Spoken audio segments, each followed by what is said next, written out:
Bom, pessoal, depois de muito tempo eu decidi voltar aqui pro canal, começar a gravar vídeos novamente, ainda mais para mostrar a questão dos meus trabalhos que eu tenho feito recentemente, que seriam trabalhos de casamentos. Eu não tenho mais trabalhado com questão de ensaio normal, enfim, eu migrei pro casamento porque foi uma área que eu me identifiquei muito mais, né?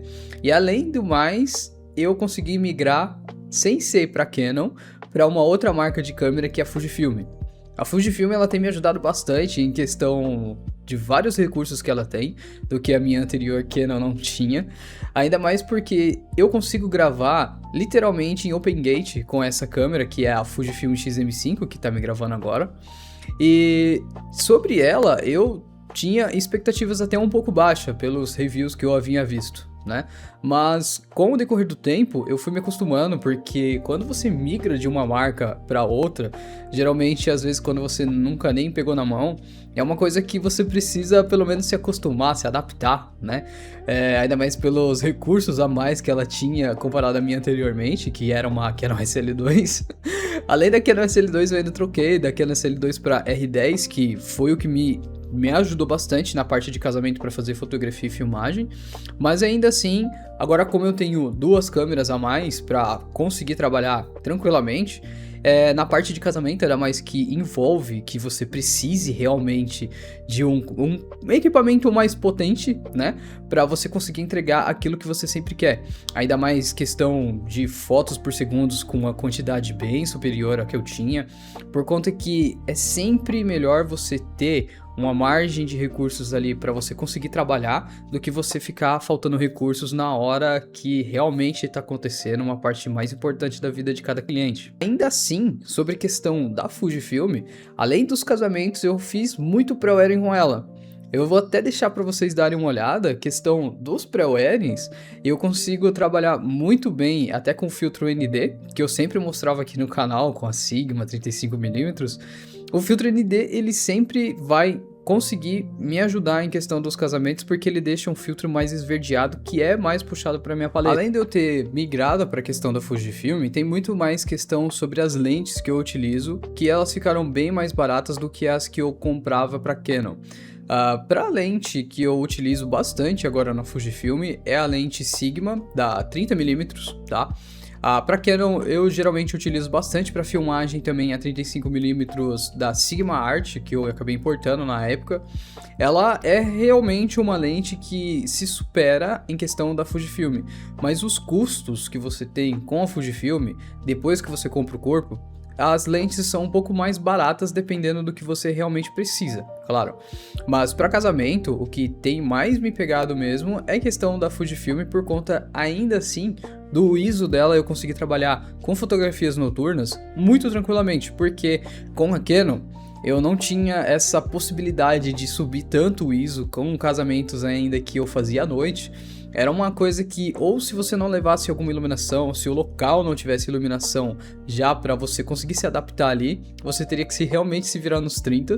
E com a Fujifilm é uma coisa que geralmente eu nem me preocupo, né? Questão de iluminação para questão de filmagem, fotografia, eu consigo subir o ISO até 5000 e ele granula muito pouco ainda, pelo menos na minha percepção, tá? Diante do que eu conseguia utilizar da Canon, geralmente quando você já subia para 1600 você conseguia acabar ficando no sufoco.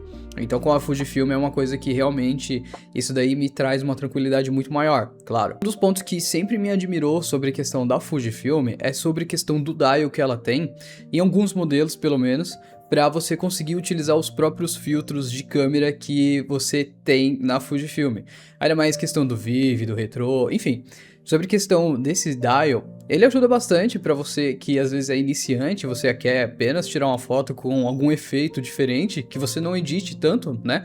Mas no Photoshop, no Lightroom e algum outro aplicativo. Mas esse dial, ele é bem interessante, às vezes até para filmagem. Porque quando eu tô utilizando em casamento, às vezes precisa de alguma parte de festa, que eu geralmente não gosto tanto, em questão quando tem muita iluminação, aparece uma festa de 15 anos.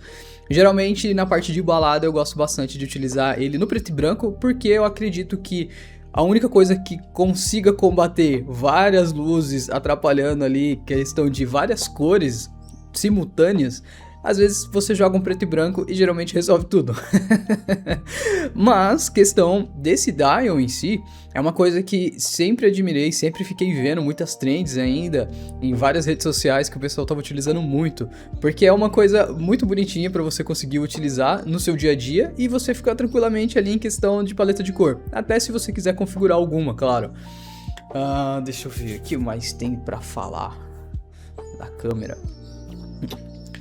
Outro ponto muito positivo, ainda mais para você que utiliza o gimbal, você não quer tanto peso em questão do corpo da câmera, como se fosse a Canon. Eu tenho uma Canon R10 aqui, que ela já é um pouco bem mais pesada em questão da Fujifilm, que às vezes se eu coloco uma lente um pouquinho mais pesada, ele não consegue segurar muito, né? Que às vezes ele passa de 2,5 kg, 3 kg, enfim. Geralmente, com questão da Fujifilm, ainda mais por ser um corpo pequeno, você consegue literalmente encaixar outras lentes um pouco mais pesadas para você conseguir utilizar em gimbals que não tem uma capacidade tão alta assim, pelo menos de carga, tá? Questão da bateria dela, é uma bateria que ela tem, para mim pelo menos, em comparação à R10, é uma câmera que consegue ter o dobro de capacidade para fazer foto e filmagem do que a Canon entrega para mim no momento, por conta do tamanho da bateria dela, acredito eu.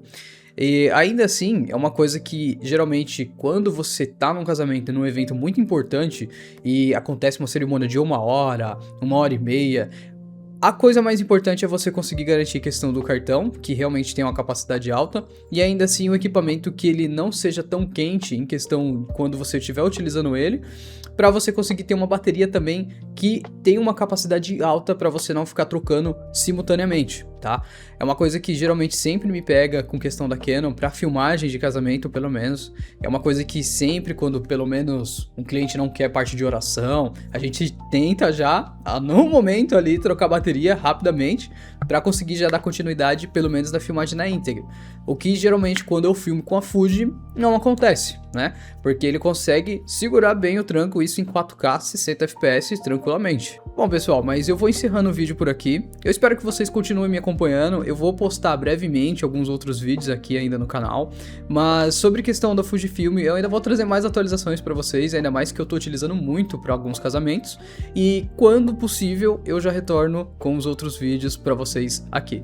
Fechou? Mas qualquer coisa, se você quiser, compartilhe, se inscreva, comente, ainda mais que eu tô voltando por aqui agora, mas é uma coisa que eu quero me dedicar por vocês aqui também, beleza?